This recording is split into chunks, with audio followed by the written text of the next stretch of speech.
नमस्कार, आपण पाहताय न्यूज 18 लोकमत. मी मिलिंद भागवत आणि मी रेणुका.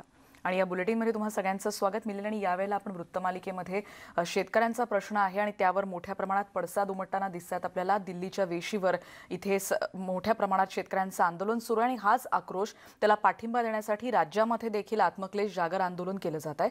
मोदी सरकारचे 3 वादग्रस्त कृषी कायदे रद्द करा अशी शेतकऱ्यांची मागणी आहे आणि या मागणीसाठी पंजाब आणि हरियाणामधल्या शेतकऱ्यांचं आंदोलन सुरू आहे. 3 कृषी कायद्यांमध्ये 8 दुरुस्त्या करण्याबद्दल विचार होऊ शकतो अशी तडजोडीची भूमिका केंद्र सरकारनं काल घेतली आहे. पण 3ही कायदे शेतकरी विरोधी आहेत आणि ते रद्दच करावेत या मागणीवर शेतकरी ठाम आहेत. त्यामुळे विज्ञान भवनात काल 8 तास चाललेली बैठकही त्यानंतर निष्फळच ठरली. आता चर्चेची पुढची फेरी उद्या होणार आहे आणि त्यात दुरुस्त्यांचा अधिकृत प्रस्ताव मांडला जाईल अशी शक्यता आहे. तसं सूतोवाच केंद्रीय कृषी मंत्री नरेंद्र तोमर यांनी केलंय. या बैठकीमध्ये तोडगा निघाला नाही तर शेतकऱ्यांचं आंदोलन कायम राहील असं शेतकरी नेत्यांनी आधीच स्पष्ट केलं. या शेतकऱ्यांना पाठिंबा देण्यासाठी आता महाराष्ट्रात सुद्धा स्वाभिमानी शेतकरी संघटनेच्या नेतृत्वात राज्याच्या विविध जिल्हा केंद्रांमध्ये जागर आंदोलन काल करण्यात आलं. आणि थेट जाऊयात याच संदर्भात पुण्याला, कारण कालपासून पुण्यामध्ये आंदोलन सुरू आहे. चंद्रकांत फुंदे आपले प्रतिनिधी आपल्यासोबत आहेत. चंद्रकांत, अजूनही सुरू आहे हे आंदोलन? आणि जर का अजूनही सुरू असेल तर कशा पद्धतीने सुरू राहणार आहे? काय म्हणणं आहे या सगळ्या आंदोलनकर्त्यांचं? नाही अमोल, मिलिंद, हे आंदोलन सकाळी साधारण 6 वाजता संपलं त्यांना, कारण पोलिसांनी त्यांना तिथून नंतर बाजूला केलं. पण ज्यांनी रात्रभर आंदोलन केलं ते स्वाभिमानीचे युवा कार्यकर्ते अमोल हिप्परगे आणि त्यांचे सर्व सहकारी आता आपल्यासोबत आहेत. मला सांग अमोल, रात्रभर तुम्ही जिल्हाधिकारी कार्यालयासमोर कुरकुरत काढली. उद्देश हाच होता की पंजाबच्या शेतकऱ्यांच्या भावना तुम्हाला जाणून घेता यावेत. एक आत्मक्लेश आंदोलन होतं एका अर्थाने ते. तर त्याच संदर्भात तुम्ही हे सगळं आंदोलन केलं. तुम्ही रात्री खायला भाकर काढली, भजन केलं. कशी गेली रात्र? मागच्या काही दिवसांपासून राज्यातला शेतकरी, देशभरातला शेतकरी, पंजाब हरियाणातला शेतकरी दिल्ली दरबारी जाऊन त्याचे काही प्रश्न मांडण्याचा प्रयत्न करतोय आणि त्याचा प्रश्न समजून घेताना केंद्र सरकार कुठेतरी कमी पडत आहे. तो म्हणतोय की या देशामध्ये जे कृषी कायदे नवीन सरकारने आणले त्या कृषी कायद्यांना आमचा विरोध आहे. मग हे एका बाजूला कृषी कायद्यांना विरोध आहे असं म्हणताना आम्ही म्हणतो की ह्या देशाची अर्थव्यवस्था ही कृषीप्रधान आहे किंवा या देशाच्या अर्थव्यवस्थेचा कणा हा शेतकरी आहे. पण ज्यावेळी शेतकऱ्याला त्या व्यवस्थेच्या केंद्रस्थानी घेण्याची वेळ येते त्यावेळी मात्र आम्ही त्याच्याकडे ढुंकूनही पाहत नाही.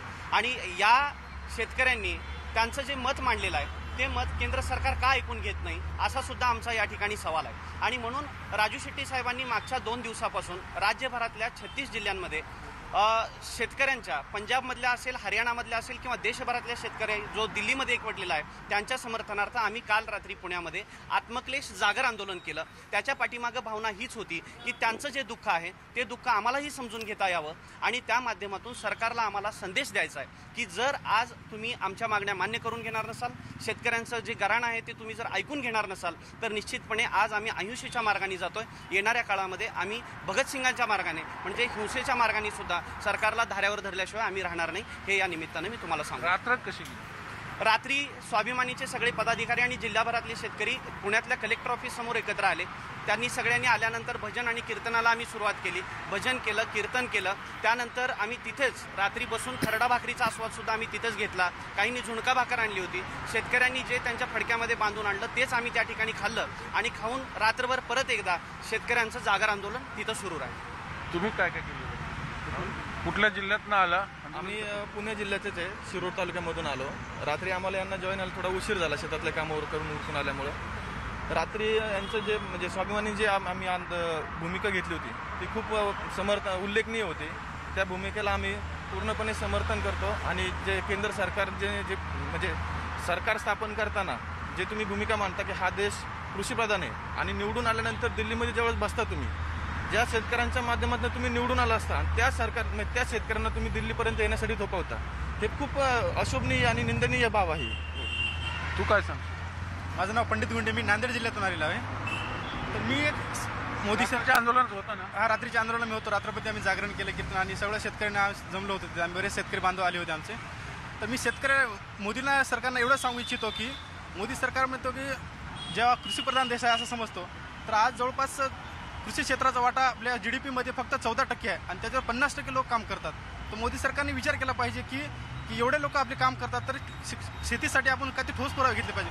तुम्ही बिझनेसमॅनसाठी ह्यासाठी छोटे पुरावे घेता लगेच, आता शेतकऱ्यासाठी का घेत नाही? तो हमी भाव ठरवत नाही, हमी भावापेक्षा कमी भाव माल घेतला जातो. सगळ्या गोष्टीचा माल शेतकऱ्यापेक्षा आला की भाव कमी होतात, माल आणि व्यापाऱ्याजवळ स्टॉक केला जातो. त्यानंतर माल व्यापाऱ्याजवळ गेला की पूर्ण भाव वाढला जातो. नंतर आता कांद्याचं प्रकरण तसंच झालेलं आहे. तर शेतकऱ्यांसाठी ठोस मुद्दे घेतले पाहिजे आणि ह्या कायदे पण जे त्रुटी आहे ते बाजार समितीचा खेळ मांडलाय सगळा आहे. बाजार समिती काहीच नाही, फक्त एक मुद्दा याच्या निमित्ताने सांगायचं, लोक म्हणतात की फक्त पंजाबचे शेतकरी आंदोलन करतात, महाराष्ट्रातले कुठे दिसत नाहीत. तुम्ही काल एक प्रातिनिधिक स्वरूपात थोडक्यात आत्मक्लेश आंदोलन केलं, नेमकं काय गौडमंगल आहे? लोक जे म्हणतायत किंवा तुम्ही जे आत्ता म्हणालात की लोक म्हणतात की ते केवळ पंजाबचे शेतकरी आहेत, तर आमचा त्याला विरोध आहे. ते केवळ पंजाबचे शेतकरी नाहीत, तर तो पंजाबचा शेतकरी, तो हरियाणातला शेतकरी आहे, तो देशभरातल्या शेतकऱ्यांचं प्रतिनिधित्व तिथं करतायत ते. आणि तो शेतकरी आमचा बाप शेतकरी, ते आमचे शेतकरी बांधव. शेतकरी हा धागा आम्हाला या ठिकाणी एकत्र आणतोय.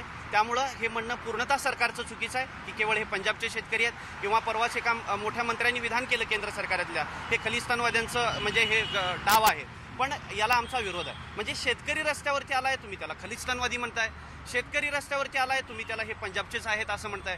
शेतकरी पंजाबातला असो, शेतकरी हरियाणातला असो किंवा शेतकरी केरळातला असो, तो शेतकरी भारतीय आहे हे तुम्ही अगोदर त्या ठिकाणी लक्षात घ्यावं, हेच आमचं मत आहे. महाराष्ट्रात या कायद्याची काय स्थिती आहे सध्या, ज्याला विरोध सुरू होतोय केंद्र सरकारने? मॉडेल ऍक्ट ऑलरेडी लागू आहे आपल्याकडे माझ्या माहिती. महाराष्ट्रामध्ये राजू शेट्टी साहेबांनी या कायद्याला विरोध करण्याचं पाठीमागचं कारण असं आहे, किंवा स्वाभिमानी शेतकरी संघटनेने या कायद्याला विरोध असं करण्याचं कारण असं आहे की आता एका बाजूला या कायद्यामधल्या जर तरतुदी पाहिलात, मी तुम्हाला सांगू इच्छितो की एका बाजूला आपण कृषी उत्पन्न बाजार समित्यांमध्ये काही त्रुटी असतीलही, पण केवळ ह्या नवीन कायद्यांमुळं जर कालांतरानं कृषी उत्पन्न बाजार समित्या ज्या शेतकऱ्यांचं हक्काचं ठिकाण आहे ते जर बंद पडणार असतील, तर मग उद्या असंही होईल की काही कंपन्या शेतकऱ्यांना मोठ्या प्रमाणामध्ये लुटू शकतील. आणि मग लुटारूंच्या हातामध्ये शेतकऱ्यांची व्यवस्था आपण देऊ इच्छितोय काय? हे सरकार लुटारूंच्या हातामध्ये शेतकऱ्यांना नेऊ ठेवण्याचा प्रयत्न करत आहे काय, असं आम्हाला या ठिकाणी वाटत. महाराष्ट्रात तेवढा तीव्र विरोध का होत नाही?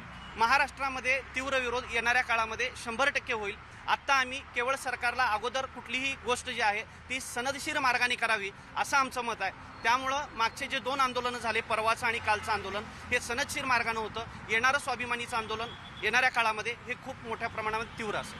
थोडक्यात हे शेतकरी विरोधी हे जे कायदे आहेत केंद्राने 3 केलेले, ते विरोधात स्वाभिमानी रस्त्यावर उतरणार महाराष्ट्रात? 100% रस्त्यावर उतरणार. आणि स्वाभिमानी रस्त्यावरच आहे. राजू शेट्टी साहेबांच्या नेतृत्वाखाली राज्यभरामध्ये, राज्यातल्या 36 जिल्ह्यामध्ये स्वाभिमानी रस्त्यावर उतरूनच निदर्शनं करत आहे. येणाऱ्या काळामध्ये ते अधिक आक्रमक होईल. मिलिंद, आपण पाहिलं सगळे शेतकरी संघटने, जे युवा कार्यकर्ते, शेतकरी पुत्र आहेत, त्यांचं म्हणणं आहे की आम्ही रात्री जरी आत्मक्लेश एक प्रातिनिधिक स्वरूप आंदोलन केलं असलं तर आगामी काळात सरकारने जर आमची दखल घेतली नाही तर आम्ही रस्त्यावर उतरू पंजाबच्या शेतकऱ्याप्रमाणे, हरियाणाच्या शेतकऱ्याप्रमाणे, आणि हा लढा आणखीन तीव्र करू, जेणेकरून केंद्र सरकारला हे कायदे रद्दच करावे लागतील. आपण बघतोय की आक्रमकपणे हे सगळे स्वाभिमानी शेतकरी संघटनेच्या या कार्यकर्त्यांनी आंदोलन केलं. धन्यवाद चंद्रकांत. तुमच्याकडे पुन्हा एकदा अधिक माहिती घेण्यासाठी येणारच आहोत, पण आता जाणार आहोत अमरावतीला. संजय शेंडे आता आपल्या सोबत आहेत. संजय, सगळीकडेच हे आत्मक्लेश जागर आंदोलन करण्यात आलं होतं आणि सरकारचा, केंद्राचा निषेध करण्यात आला होता.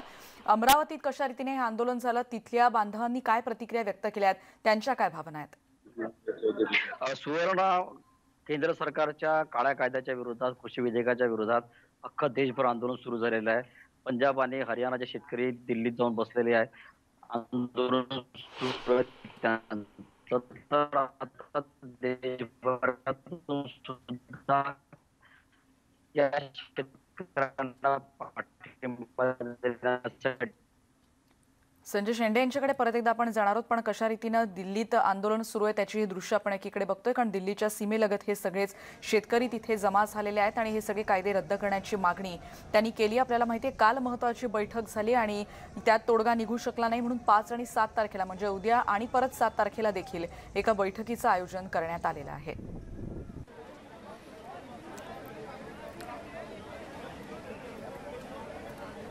इकडे पुण्यातही जिल्हाधिकारी कार्यालयाच्या बाहेर भजन कीर्तन करून दिल्लीच्या वेशीवर सुरू असलेल्या पंजाबमधल्या शेतकऱ्यांच्या आंदोलनाला महाराष्ट्रातल्या शेतकऱ्यांनी पाठिंबा दिला. स्वाभिमानी शेतकरी संघटनेचे कार्यकर्ते यात प्रामुख्याने मोठ्या संख्येने सहभागी झाले होते. ज्येष्ठ सामाजिक कार्यकर्ते बाबा आढाव देखील यात सहभागी झाले होते आणि हे कायदे रद्द करावेत अशी मागणी त्यांनी यावेळी केली.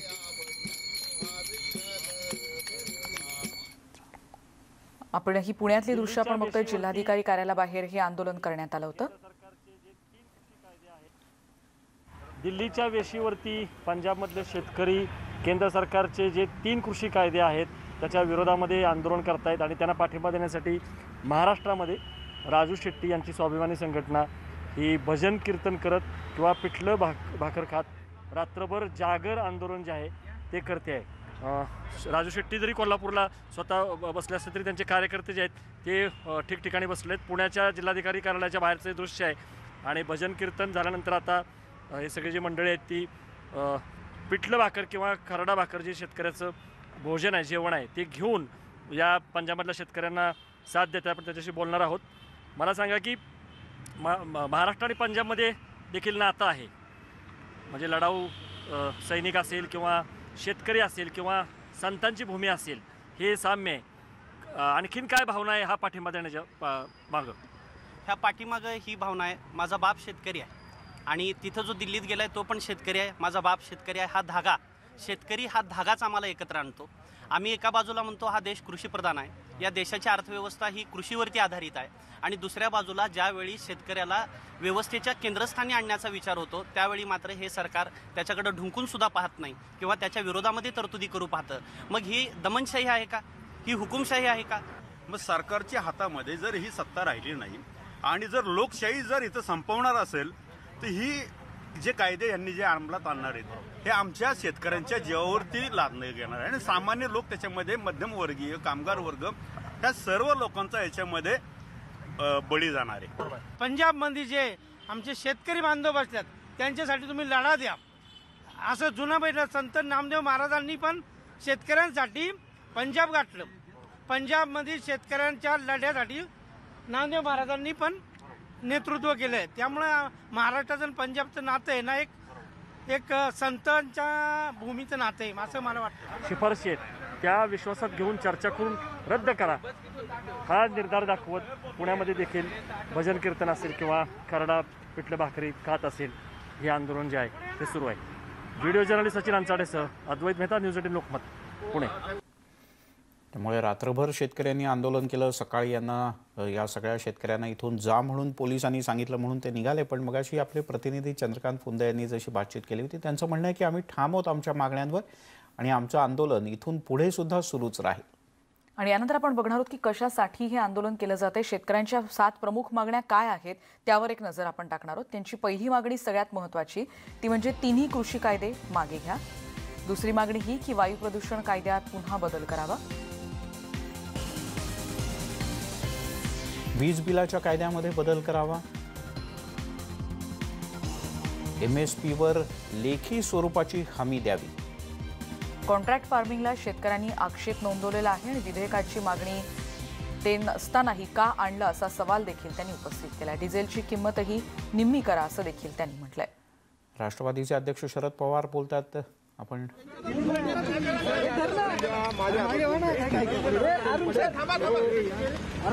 अरे थांबा ना यार, काय चाललंय?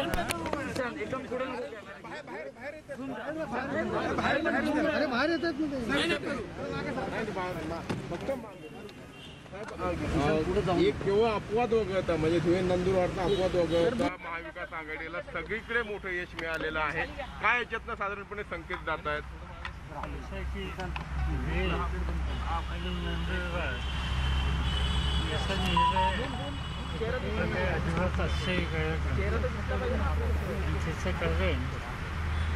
तिथे जे निर्वाचित झाले ते सिटिंग सदस्य होते आणि सदस्य पदाचा राजीनामा त्यांनी दिला, पुन्हा त्या जागेवर उभे राहिले आणि त्यांच्या पाठीशी एक मोठा वर्ग सुरू होता तो कंटिन्यू झाला, त्यामुळे तो विजय खरा विजय नाही।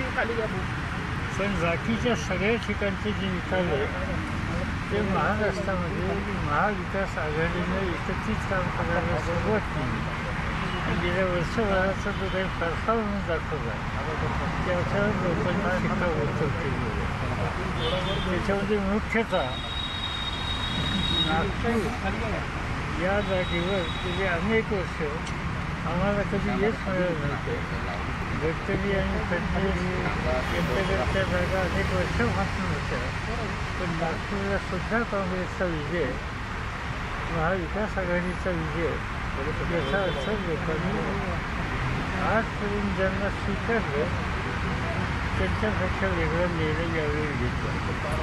पुणे विभागाचा निकालसुद्धा यापूर्वी आणखी कधी आम्हाला नव्हता, पण पुणे विभागाचा निकालसुद्धा आज स्पष्ट झालेला आहे आणि मोठ्या मताने स्पष्ट झाला आहे. त्याचा अर्थ महाराष्ट्राचं चित्र बदलतं आहे आणि त्या बदलाला सर्वसामान्य लोकांचा प्रचंड पाठिंबा आहे आणि त्याचं लक्षण या निवडणुकीमध्ये दिसलं. या सर्व उमेदवारांचं मी मतदारांना अभिनंदन करतो आणि मतदारांचं ऋण मान्य करतो. भाजपकडून पाठिंबा मिळतोय काय सांगा? पंजाबचे आंदोलन शेतकऱ्यांचे स्वाभिमानी रात्री आंदोलन केलं. भाजपचे प्रदेशाध्यक्ष म्हणतात की एकटे लढा मग दाखवतो.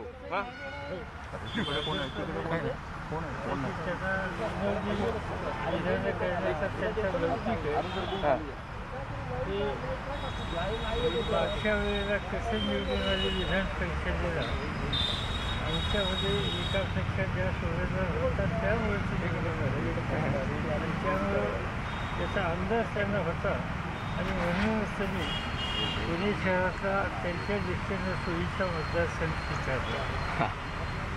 त्यांनी जर त्यांना खऱ्या अर्थानं विश्वास असता तर त्यांनी मतदारसंघ बदलला नसता. त्यामुळं त्यांनी एखादं स्टेटमेंट केलं असेल त्याची गांभीर्यानं नोंद गरजेची. नागपूरच्या जागेवर आम्हाला यश मिळालेलं आहे. आतापर्यंत नागपूरच्या जनतेनं भाजपला कौल दिलेला होता, पण आता तिथे अभिजित वंजारी यांचा विजय होता. काही वेळातच त्याची अधिकृत घोषणा होणार आहे आणि त्यामुळे राज्यात चित्र बदलताना दिसतंय असं देखील त्यांनी म्हटलंय. त्याचबरोबर धुळे नंदुरबारचा विजय हा आश्चर्यकारक नाही अशी देखील प्रतिक्रिया त्यांनी आता दिलेली. आपल्याला माहिती आहे पुणे विधान परिषद निवडणुकीत मवियाचे उमेदवार अरुण लाड यांचा दणदणीत विजय झाला होता आणि ही निवडणूक अशासाठी प्रतिष्ठेची होती कारण चंद्रकांत पाटील आणि जयंत पाटील यांनी तिथे मोठ्या प्रमाणात प्रचार केलेला होता आणि त्याच्यामुळे त्यांच्यासाठी हा एक मोठा धक्का मानला जातोय. वय लहान आणि कर्तृत्व महान असं जेव्हा असतं तेव्हा अशा मुलांना असं म्हणतात की बाळाचे पाय पाळण्यात दिसतात आणि कोणत्याही क्षेत्रात ही मुलं नाव कमवू शकतात. मग कदाचित खेळात असेल, शिक्षणात असेल, कलेत असेल किंवा अन्य कोणत्या क्षेत्रात. अशा कोणा 15 वर्षाखालील मुलाला किंवा मुलीला तुम्ही ओळखत असाल तर त्यांना जगासमोर आणायला हवं. आजच रजिस्टर करा news18.com/youngGenius किंवा बायजूज ॲप डाउनलोड करा आणि यंग जेनियस या सेक्शनला भेट द्या. बायजूज यंग जीनियस न्यूज 18चा उपक्रम.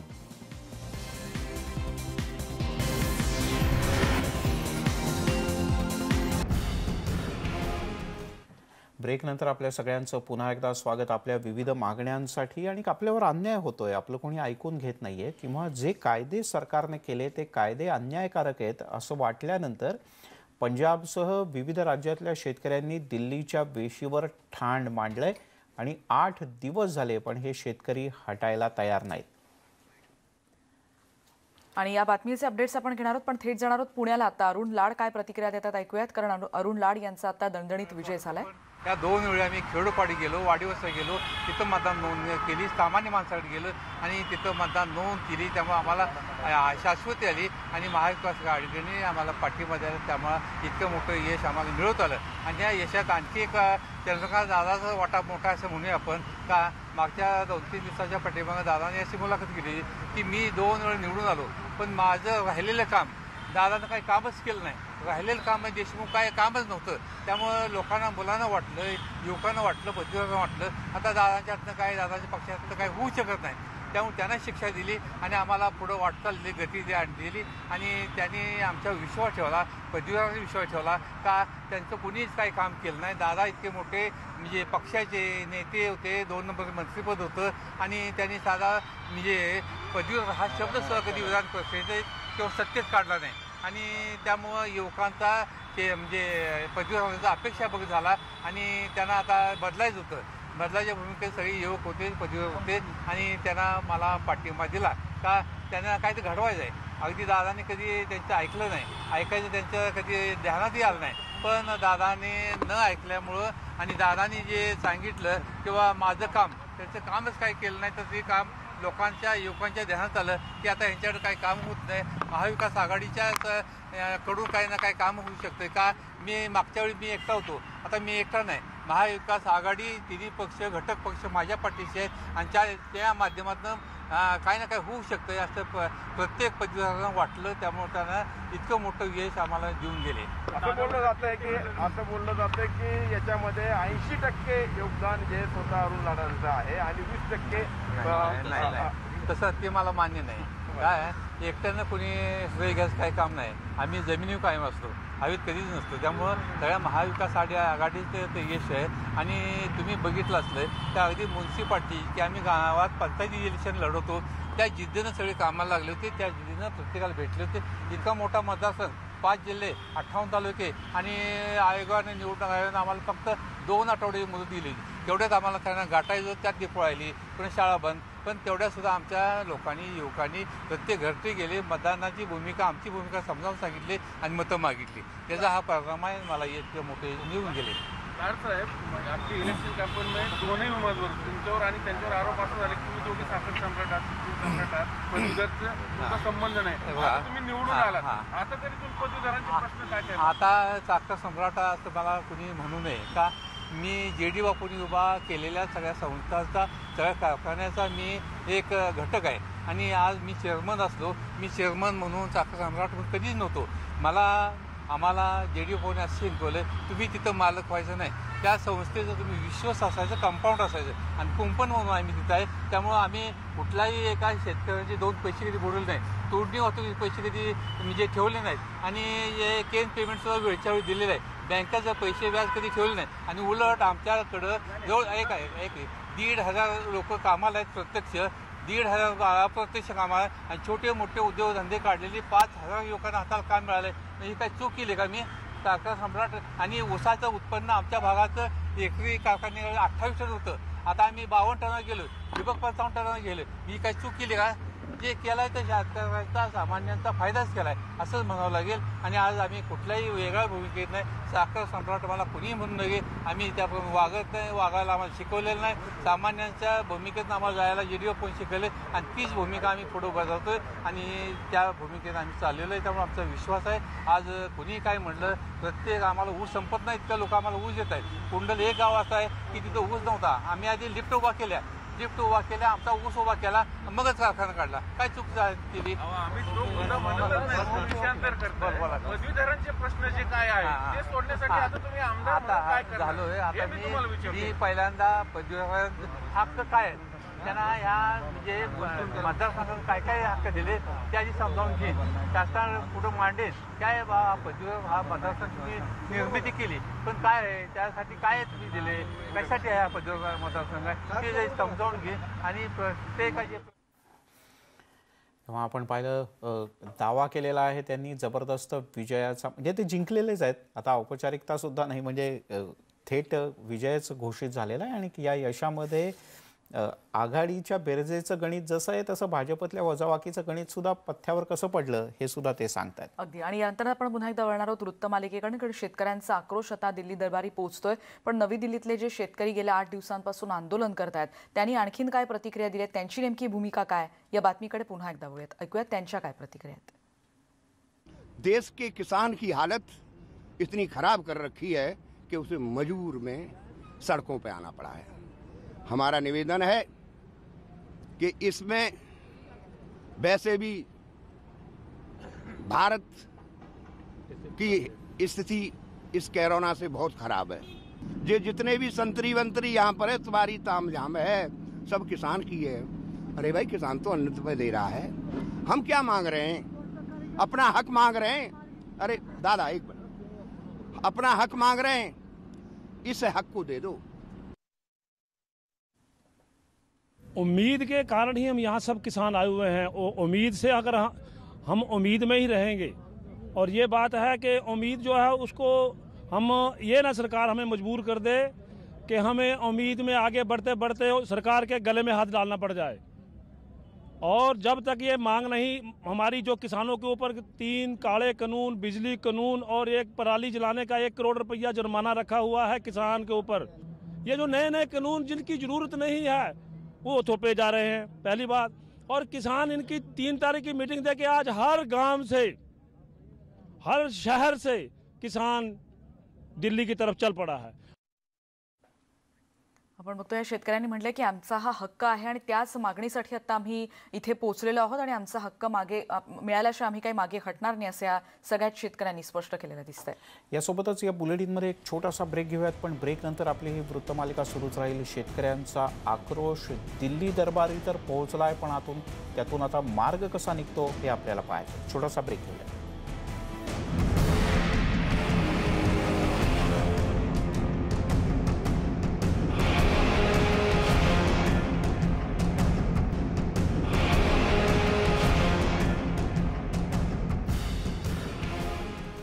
ब्रेक नंतर आपल्या सगळ्यांचं पुन्हा एकदा स्वागत। आणि यानंतर आपण थेट जातोय पुण्याला। आमचे प्रतिनिधी चंद्रकांत फुंदे आता आपल्या सोबत आहेत। चंद्रकांत, आपण काही वेळापूर्वी या सगळ्या कार्यकर्त्यांच्या प्रतिक्रिया ऐकल्याच होत्या। आता कोणकोणते कार्यकर्ते सोबत आहेत आणि ते कशा पद्धतीने या सगळ्याचा आक्रोश व्यक्त करतात? रेणुका, आता आपल्या सोबत सगळे शेतकरी आंदोलक तर आहेत, पण विशेषतः करून शेतकरी पुत्र आम्ही पण आहोत, हे पण आहेत सगळे।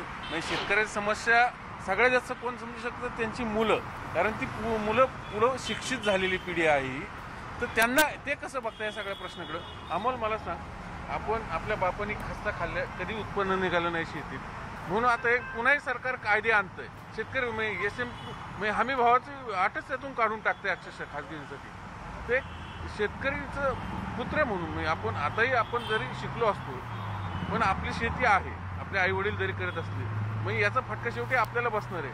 आता आपण हे आंदोलन मग पुढे कसं न्यायचं मुलांनी, शेतकऱ्याच्या मुलांनी? हे आंदोलन आपल्याला आपल्या हक्कासाठी, आपल्या येणाऱ्या भवितव्यासाठी, आपल्या येणाऱ्या पिढ्यांसाठी, अनेक पिढ्यांसाठी हे आंदोलन आम्हाला पुढे न्यावंच लागेल।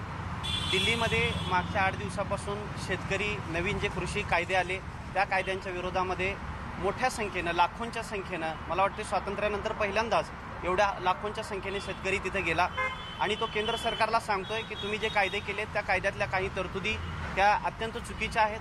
त्या शेतकऱ्यांचा जो माल शेतीमध्ये पिकतो त्या मालावरती विकताना सुद्धा त्याचाच हक्क असला पाहिजे। किमान आधारभूत किंमत, मिनिमम सपोर्ट प्राईस ज्याला आपण म्हणतो, ती त्याला मिळाली पाहिजे। आम्ही एकीकडे म्हणतो की 1.5 हमी भाव आम्ही शेतकऱ्यांना मिळवून देऊ, एका बाजूला सरकार म्हणते की संपूर्ण कर्जमुक्ती आम्ही करू, आणि दुसऱ्या बाजूला मात्र काही कायदे करून शेतकऱ्यांना खिंडीत गाठण्याचा प्रयत्न ते करतायत। एका बाजूला आपण म्हणतो की या देशाची जी अर्थव्यवस्था आहे याच्यामध्ये सरकारचा असा दावा आहे की आम्ही बाजार समितीची मोनोपॉली मोडून काढतोय, कारण ती मोनोपॉली होती एका अर्थाने। आम्ही सगळी ती म्हणजे त्याचा त्रास सहन केलेला आहे। आर्थिक अशा पद्धतीने शेतकऱ्यांना पिळून काढतात हे आपल्याला माहिती आहे। आम्ही स्पर्धा निर्माण करतोय, मग स्पर्धा जर निर्माण होत असेल मार्केटमध्ये, शेतकऱ्यांना पर्याय मिळत असेल तर काय हरकत आहे? त्यातले नेमके लूपहोल काय आहेत ते जरा समजा।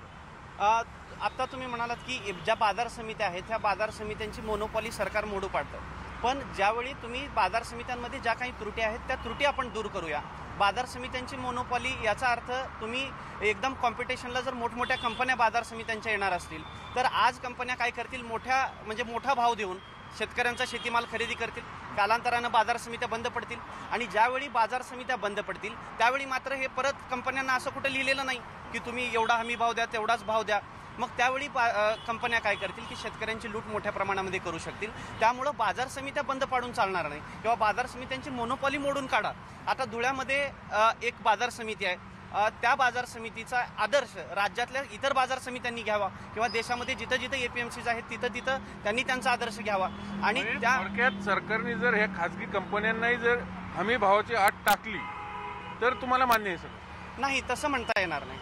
सरकारने या कायद्यातल्या त्रुटीच अशा आहेत की केवळ आमचं मत असं नाही की तुम्ही APMC बंद पाडा आणि सगळ्या कंपन्यांनाच द्या। हां, स्पर्धा ही असावी, पण स्पर्धा ही निकोप असावी। केवळ तिथं परत मग कंपन्यांची मोनोपॉली तयार होईल, जे मोठे मोठे उद्योजक आहेत त्यांची मोनोपॉली तयार होईल। स्पर्धा कायद्यात तुम्हाला दुरुस्ती नेमकी काय हवी? कायद्यामध्ये दुरुस्ती अशी हवी आहे की कायद्यामध्ये जिथं त्यांनी सांगितलंय की तिसरा कायदा जो आहे म्हणजे करार शेतीचे अनेक प्रयोग या राज्यामध्ये अगोदरही झालेले आहेत, पण ते फेल गेलेले आहेत। आता तुम्ही जर बघत असाल, ज्याला आपण कॉन्ट्रॅक्ट फार्मिंग म्हणतो, ग्रामीण भागामध्ये असे काही प्रयोग या अगोदर राबवले गेलेले आहेत, अगदी 10-15 वर्षापूर्वी सुद्धा राबवले गेलेले आहेत, पण ते सगळे प्रयोग जे आहेत ते फेल ठरलेले आहेत। त्यामुळं शेतकऱ्यांना केंद्रस्थानी ठेवूया आणि काय करता येईल. आता देशातले अनेक विचारवंत आहेत, शेतकरी नेते आहेत, गाडे अभ्यासक आहेत. ते म्हणतायत की सरकारने आम्हाला चर्चेला बोलवावं. चर्चेला बोलवून त्याच्यामधून जो काही तोडगा निघेल किंवा हे लोक काय सुचवतील आणि सरकारी लोक जे काय सुचवतील आणि शेतकऱ्यांच्या हिताचं जे काही आहे ते यामध्ये कायद्यामध्ये घ्यावं. आमचं असं मत नाही आहे की संपूर्ण कायदा चुकीचा आहे. पण या कायद्यात लूप होल्स काय आहेत जे शेतकऱ्यांसाठी अडचणीचे ठरतात ते जरा प्रेक्षकांना समजून. हां, लूप होल्स मला असं म्हणायचं आहे की APMCs बंद नाही पडल्या पाहिजेत, पूर्णतः त्या सुरू राहिल्या पाहिजेत. दुसऱ्या बाजूला असं की कंपन्यांवरती तुम्ही हे सगळं सोपवताय स्पर्धा निर्माण करण्यासाठी, तर कंपन्यांनी परत शेतकऱ्यांना त्रास नाही दिला पाहिजे किंवा येणाऱ्या काळामध्ये नवीन समस्या निर्माण नाही झाल्या पाहिजेत. त्यासाठी कुठंतरी दाद मागता यावी शेतकऱ्याला आणि ती दाद मागण्यासाठी काहीतरी एक समिती गठीत करा किंवा शेतकऱ्यांनी नेमकं जायचं कुणाकडे. आज आम्ही APMCमध्ये किंवा बाजार समित्यांमध्ये जर गेलो तर तिथं जर आम्हाला नाही मिळालं तर आम्ही सरकार दरबारी न्याय मागू शकतो. मग उद्या कंपन्यांच्या विरोधात आम्ही दाद मागायला जाणार कुणाकडे, हाही प्रश्न आहे. मग या प्रश्नांवरती तोडगा सरकारने काढावा. त्यासोबतच दुसरी गोष्ट अशी की प्रत्येक मालाला एक किमान आधारभूत किंमत जसं आता आहे तसं मग कंपन्या देणार का, हाही विषय आहे. मग केवळ MSP म्हणतो, हां, ज्याला आपण मिनिमम सपोर्ट प्राईस म्हणतो, MSP म्हणतो, तोही मिळाला पाहिजे. ह्या बाबी सरकारने दुरुस्त कराव्या. आपण पाहिलं मिलिंद, शेतकऱ्यांच्या मुलांची ह्या कायद्याला विरोध नाही, पण त्यांचं म्हणणं आहे ह्या ज्या तुम्ही स्पर्धा वाढवतोय, मल्टीनॅशनल कंपन्यांना शेती बाजारात आणताय, पण त्यांच्यावर अंकुश ठेवणारी कुठली तरी यंत्रणा पाहिजे. त्यांचे समजा त्यांनी शेतकऱ्यांना फसवलं तर त्याविरोधात दाद कुठं मागायची. आणि सगळ्यात महत्त्वाचं मी हमी भाव आता जो APMC सक्तीचा आहे तो या खाजगी कंपन्यांना नसणार आहे. म्हणजे थोडक्यात एका अर्थाने पुन्हा मग आता जी बाजार समिती मोनोपॉली करते ते उद्या पुढे जाऊन ह्या कंपन्या साठेमारी करतील, ही शेतकऱ्यांना भीती आहे. म्हणून ही जर दुरुस्ती केली तर आमचा कायद्यांना विरोध नाही असं या कार्यकर्त्यांचं स्पष्ट म्हणणं आहे, भूमिपुत्रांचं स्पष्टपणे म्हणणं आहे. धन्यवाद चंद्रकांत. आपण बघतोय या सगळ्या कार्यकर्त्यांनी आपल्या भावना व्यक्त केल्यात. पण यानंतर आपण बघणार आहोत की बुलढाण्यामध्ये देखील, दिल्लीमध्ये जे शेतकरी आंदोलन सुरू आहे, जिथे मोठ्या प्रमाणात शेतकरी गेल्या 8 दिवसांपासून ठिय्या देऊन बसलेत की आमच्या मागण्या मान्य झाल्या पाहिजेत, आमचा हक्क आम्हाला मिळेपर्यंत आम्ही इथून मागे हटणार नाही. त्यासाठी स्वाभिमानी शेतकरी संघटनेचे नेते रविकांत तुपकर यांच्या नेतृत्वात बुलढाणा जिल्ह्यात चिखली इथे देखील आंदोलन करण्यात आलं.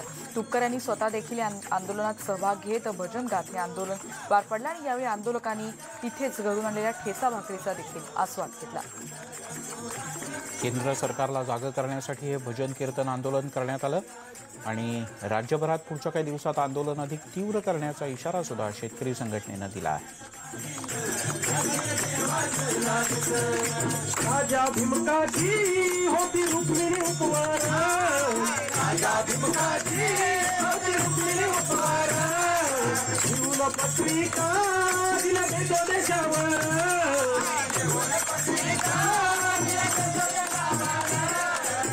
आमचं एकच म्हणणं आहे की आजच्या आंदोलनाचा आमचा जो खरा उद्देश आहे की केंद्र सरकारला जागं करण्यासाठी आज आम्ही राजू शेट्टी साहेबांच्या नेतृत्वाखाली संपूर्ण महाराष्ट्रभर रात्रभर जागर, गोंधळ आणि भजनं म्हणून या ठिकाणी केंद्र सरकारला जागं करणार आहे.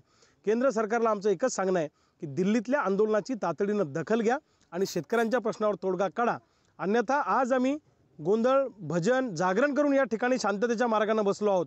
उद्या मात्र म्हणजे भविष्यामध्ये 2 दिवसामध्ये जर का तातडीनं केंद्र सरकारनं या शेतकऱ्यांच्या बाबतीमध्ये निर्णय घेतला नाही तर मग मात्र संपूर्ण महाराष्ट्र पेटल्याशिवाय राहणार नाही. हे केंद्र सरकारनं लक्षात ठेवावं आणि दिल्लीतल्या शेतकऱ्यांच्या सोबत महाराष्ट्रातला शेतकरी खंबीरपणे उभा आहे हे सांगण्यासाठी आज आम्ही या ठिकाणी आहोत. तेव्हा हे शेतकरी आक्रमक आहेत, शेतकरी नेते आक्रमक आहेत आणि पुढच्या काही दिवसात रेणुका महाराष्ट्रात सुद्धा वेगवेगळ्या ठिकाणी अशाच पद्धतीचं काहीसं आक्रमक आंदोलन आपल्याला होताना दिसेल. अगदी बरोबर. आणि आपण ही आत्ताची दृश्य बघितलीच, पण त्याचबरोबर यामुळे या सगळ्या आंदोलनातून आता तरी सरकारला सुबुद्धी येऊ दे या मागणीसाठी उस्मानाबाद जिल्ह्यात देखील आंदोलन करण्यात आलं. तिथली देखील आता दृश्य आपण बघतोय. इथे देखील स्वाभिमानी शेतकरी संघटनेच्या कार्यकर्त्यांनी आई तुळजाभवानीची आरती करत शहरातल्या शिवाजी महाराज चौकात रात्रभर आत्मक्लेश जागर आंदोलन केलं. सरकार सगळ्या प्रकारची आंदोलनं दाबण्याचाच प्रयत्न करत असलं तरी स्वाभिमानी संघटना केंद्र सरकारच्या विरोधात आंदोलन करत राहील असं देखील या कार्यकर्त्यांनी यावेळी स्पष्टपणे सांगितलंय.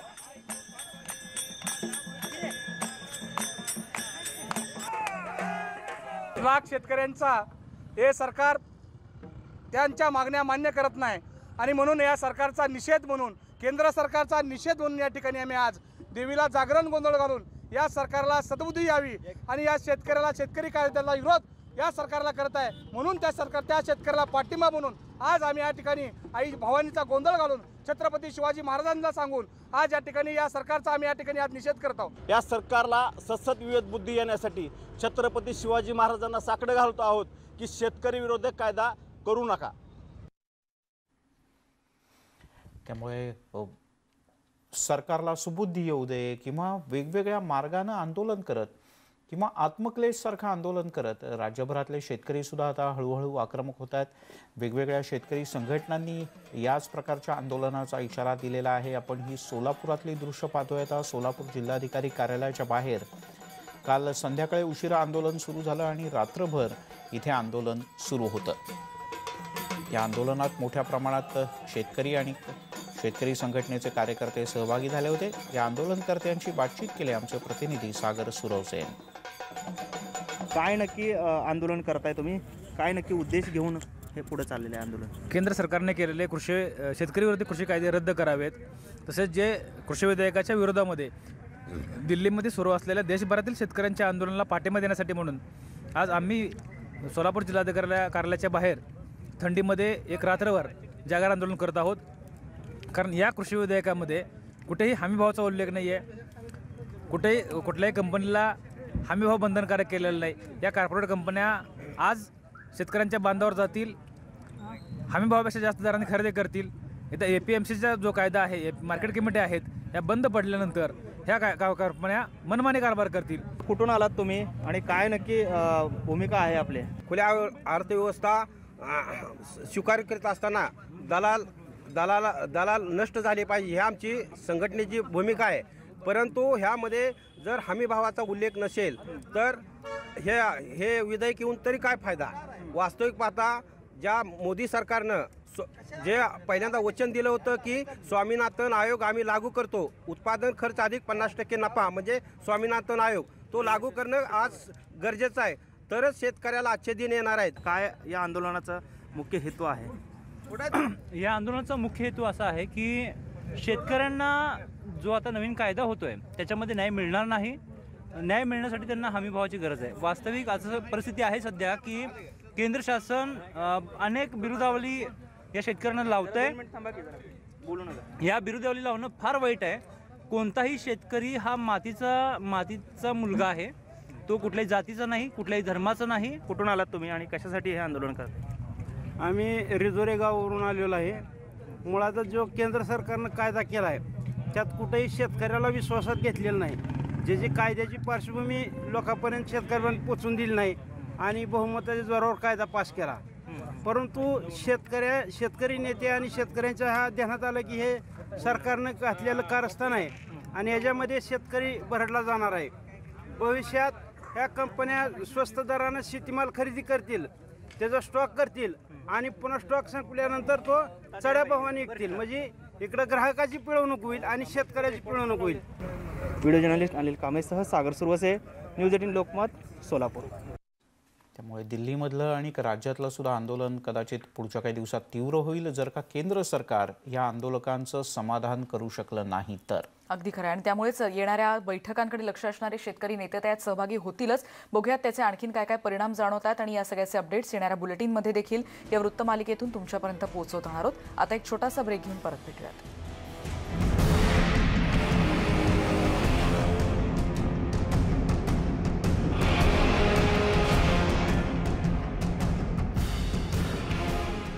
थंडी जेव्हा